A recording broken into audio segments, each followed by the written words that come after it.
Yes abakunzi ba channel yacu turabasuhuje cyane ndetse tubahaye ikaze muri iyi video tugiye gukora tubereka uburyo ushobora guformata mudasobwa yawe mu buryo bworoshye. Mbere na mbere rero yuko dutangira tugiye kukwereka ese guformata mudasobwa. Mbere na mbere tugiye kubanza kureba ni iki guformata mudasobwa, tuze kureba n'ibiki usabwa kuba ufite kugira ngo ube waformata mudasobwa yawe, nibyo tugiye kureba. Uko mubibona rero kuramo operating system imwe maze ugashyiramo indi, nibwo uba urimo guformata. Ingero za operating system rero nizo zizi mureba: Windows Vista, Windows XP 7, 8, 8.1, 10. Hari n'ubuntu nabwo ni operating system. Izi ni operating systems zitandukanye. Iyo duformata mudasobwa rero tuba dukuramo operating system dushyiramo indi. Iyo duformatisha rero Windows dukoresha duformata niyo tuba tugiye gushyira muri mudasobwa yacu. Hari ibintu rero bibiri usabwa kugira ngo ube waformata mudasobwa yawe. Icya mbere usabwa no kuba ufite Windows. Urasabwa kuba ufite Windows yawe. Ushobora kuba uyifite kuri flash disk, ushobora kuba uyifite kuri external, ushobora kuba uyifite kuri CD n'ahandi hantu hatandukanye. Mbere na mbere mbanze mbibutse ko hari uburyo tuzabereka uburyo ki ushobora kubona Windows utayifite. Hari uburyo bworoshye ushobora kuyibona mu video izakurikiraho. Tuzabereka uburyo ki ushobora kubona Windows mu buryo bworoshye. Icyo usabwa rero no gukora subscribe kuri iyi channel yacu kugira ngo iyo video nituyishyiraho ntizagucike. Rero ikindi cya kabiri usabwa kuba ufite no kuba muri mudasobwa yawe harimo umuriro. Ni byiza ko mudasobwa ibirimo umuriro uhagije cyangwa se ako kanya icometse ku muriro. Icyo nacyo ni cya kabiri usabwa. Rero mu bintu ugomba kubanza kumenya nuko ugomba kubanza kubika kuri flash yawe cyangwa se ku yindi mudasobwa cyangwa se ku yindi external disk, ukabikaho ibintu byawe biri kuri mudasobwa kuko ushobora kubikenera. Uburyo tugiye gukoresha no uburyo ukoresha ibintu byari bibitse kuri mudasobwa yawe bigatakara, ndetse nimugira icyifuzo cy'uko tuzabakorera video ibereka ukuntu ushobora kubikora dokima zawe utazitakaje, nabyo tuzabibereka. Urashyira muri comment niba ubyifuza, ubyandike muri comment. Rero tugiye gutangira turebe ni gute iki gikorwa cyo guformata. Tugiye kureba rero ni gute winjira muri boot menu ya mudasobwa. Niho duhera, niho duformatira. Ni gute rero aha hantu tuhagera? Ucomeka flash yawe, ya flash twarebye iriho Windows, ucomeka kuri mudasobwa maze ukazimya mudasobwa yawe, ukongera ukayatsa. Yizimya wongera uyatse. Cunga ako kanya irimo kwaka, yicunge. Hari akajambo kiyandikaho mu masegonda make cyane. Gitangira kwaka ugacunge, icyo bakubwira uhite ugikora. No kuvuga ngo karakubwira ngo press escape key for startup menu.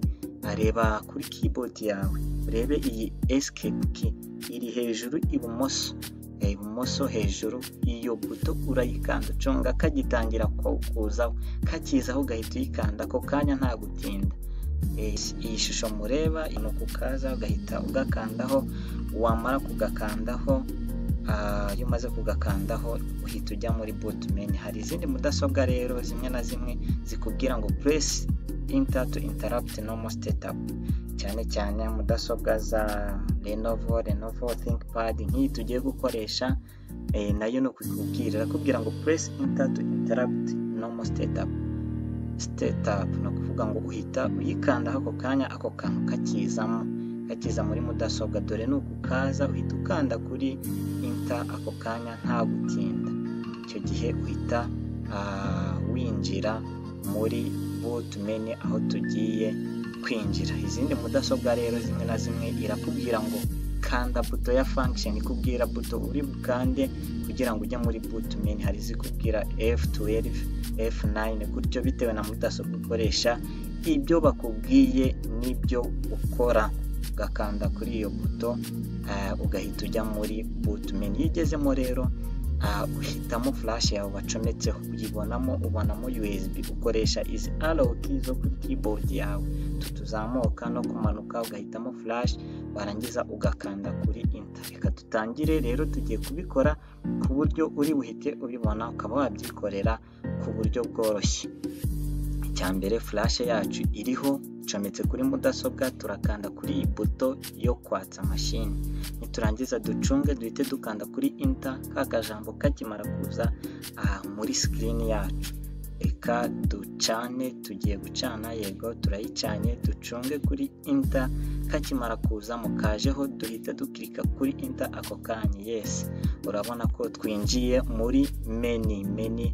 Hano turakanda kuri F12 kuri function keys hariya hejuru, yego turahita tuhakanda, duhite twinjira muri menu. Urabona ko twahageze. Hano rero urakoresha za keys, ukamanuka cyangwa ukazamuka kugira ngo uhitemo USB.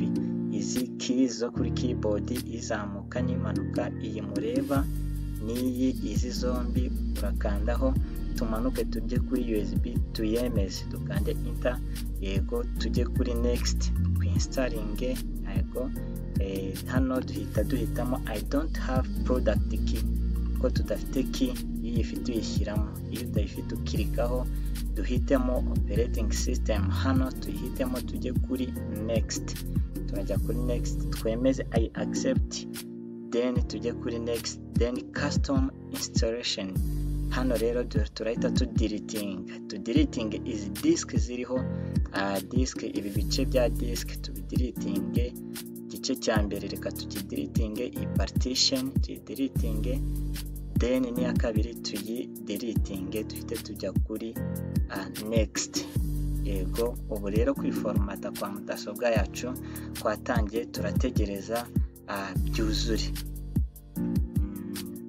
Turategereza, yego biruzuye, mashini ihita yistartinga. Ubwo guformata biba byarangiye, iyo imaze kwistartinga tuba twarangije. Rero tugiye guhitamo hano igihugu, tugende kuri next, turahita dushyiramo US, tujye kuri yes. Ibi turabiskipinga, ibyo ama network turaba tubiskipinze, dushyire izina ya mudasobwa, dushyiremo na password yacu, tujye kuri next. Hano tujye kuri accept, ahasigaye tuba dusoje igikorwa cyacu cyo guformata. Urabona ko tugisoje, mudasobwa yacu tuyisubiranye ari nshya, tuyisubiranye imeze neza.